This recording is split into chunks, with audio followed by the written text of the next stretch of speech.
आज आप लोग के लिए मैं बताने वाला हूं कि भोजपुरी के बाद यानी माघी में भी चोरी होने लगा।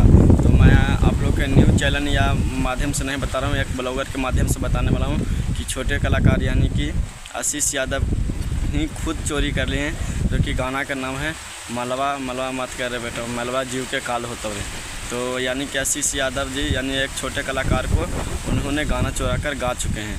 तो यानी कि अब भोजपुरी में पहले सुना जाता था कि खेसारी लाल, पवन सिंह और बहुत सारे ऐसे प्रमोद प्रेमी, गुंजन सिंह ऐसे कलाकार हैं जो कि भोजपुरी में चोरी करते हैं और दूसरे कोई गाना उठाकर गाते हैं। तो आप लोग के बताते हुए बात बहुत दुखी की बात हो रही है कि माघी में भी वैसा होने लगा है और एक दूसरे का गाना चोरी करने लगा। तो आप लोग के इतना बताता हूँ कि भोजपुरी छोड़ माघी में भी ऐसे ऐसे आप कलाकार हैं जो कि गाना चोरी होने लगा।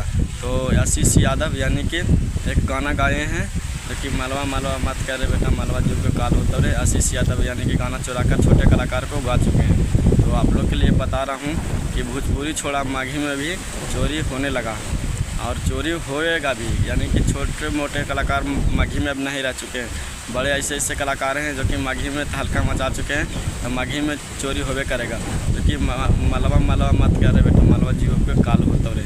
आप लोग के लिए इस गाना को सुने और जाएं, और इस गाना को चोरी किया गया है, आशीष यादव गाना चोरी किए हैं या नहीं किए हैं, आप लोग कमेंट में बताएं किसको गाना है किसको गाना नहीं है। तब तक के लिए जय हिंद बिहार।